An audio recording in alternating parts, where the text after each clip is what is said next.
Good morning po mga kababayan. This is Sheila from Just Local Homes at Keller Williams. Today, we'll discuss Prop 19. This past election, Prop 19 was passed by a very narrow margin. Nanalo po siya at 51% versus 48.89%. Ngayon, ano po ba yung impact ng Prop 19 sa atin?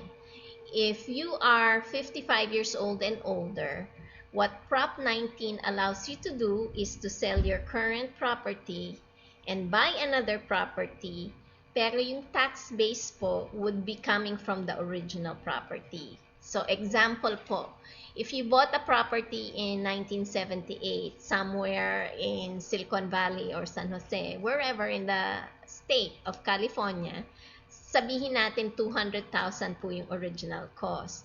Ngayon, you need to sell your property kasi you need to be closer to mga apo or to your anak or maybe closer to healthcare facilities. So, bebenta po ninyo yung bahay at ngayon is 1.2 million na siya. Tapos, kailangan natin bumili ng bahay mas malapit sa mga bata, for example, and 1.2 million din siya. Karamihan, ayaw lumipat kasi pag bumili tayo ng bahay na 1.2 million, yung property tax po natin would be based on 1.2 million. Ngayong meron ng Prop 19, ang magiging property tax po nyo would still be based on the 200,000 kasi yun po yung original property. With Prop 19 also, we can use this tax exemption 3 times in our lifetime. So from 55 years old up to siguro mamamatay na tayo, di ba? Pero it saves you money and it allows you to move.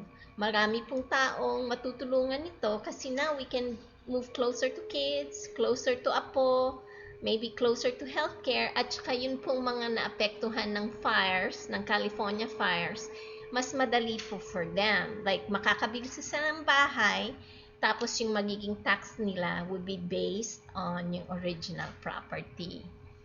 So, with that, I leave you with that. Yun po ang positive ng Prop 19. Pero, kung marami po kayong paupahan, you would want to listen to my next video.